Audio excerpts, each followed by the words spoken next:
Praise the lord. Good morning అండి. అందరూ బాగున్నారా? ప్రతిరోజు ఈ వాగ్దానాన్ని దయచేసి ఇతరులకు షేర్ చేయండి. ఎందుకంటే షేర్ చేస్తే సువార్త వెళ్తుంది. ఎవరో ఒకరిని దేవుడు ఆదరిస్తారు, ఎవరో ఒకరిని బలపరుస్తాడు, ఎవరో ఒకరికి ఇది హెచ్చరికగా ఉంటుంది. కాబట్టి ఈ మాటలు మీరు అందించండి.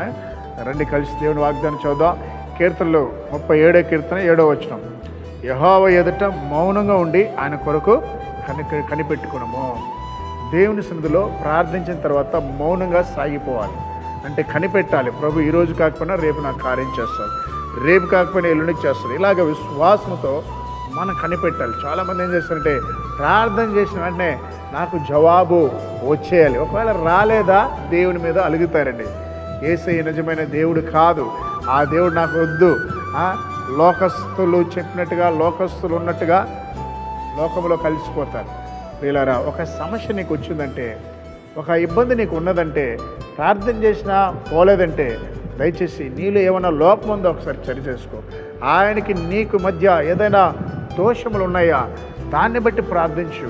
ఒకవేళ ఆలస్యం అవుతుందా, దేవుని పట్ల ఏదో ఒక ప్రణాళిక ఉంది మేలు చేయడానికి.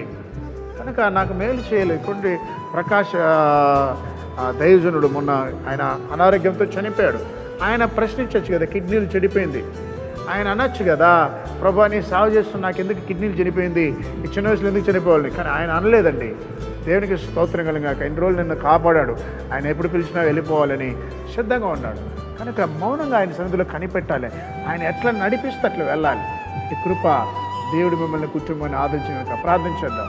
మహాగణుడా, పరిశుద్ధుడా, ఉదయకాలం ఎంతోమందినైనా అనారోగ్యంతో ఉన్నారనైనా వారి మీద దయ చూపించండి. హాస్పిటల్లో కిడ్నీ పేషెంట్ల మీద దయ చూపించండి, క్యాన్సర్ పేషెంట్ మీద దయ చూపించండి. అయా ఆస్తమా, టీబీ, క్యాన్సర్, అయా ఇంకా తండ్రి భయంకరమైన జబ్బులతో బాధపడుతున్న బిడ్డలకి దయ చూపించండి. ముఖ్యంగానైనా ఉదయకాలన ప్రభా విడిపోయిన భార్య భర్తని జతపరచండి. ఇప్పుడే వారిని సమాధానపరచండి.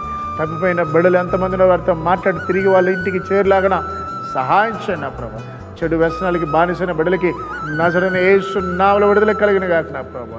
అయా కుటుంబాలకి నైనా వ్యతిరేకంగా పనిచేసినటువంటి ప్రతి చీకటి శక్తిని యేసు నామములో బంధిస్తున్నాం. మీరు తోడునమని యేసు నామములో ప్రార్థిస్తున్నాం తండ్రి. ఆమేన్.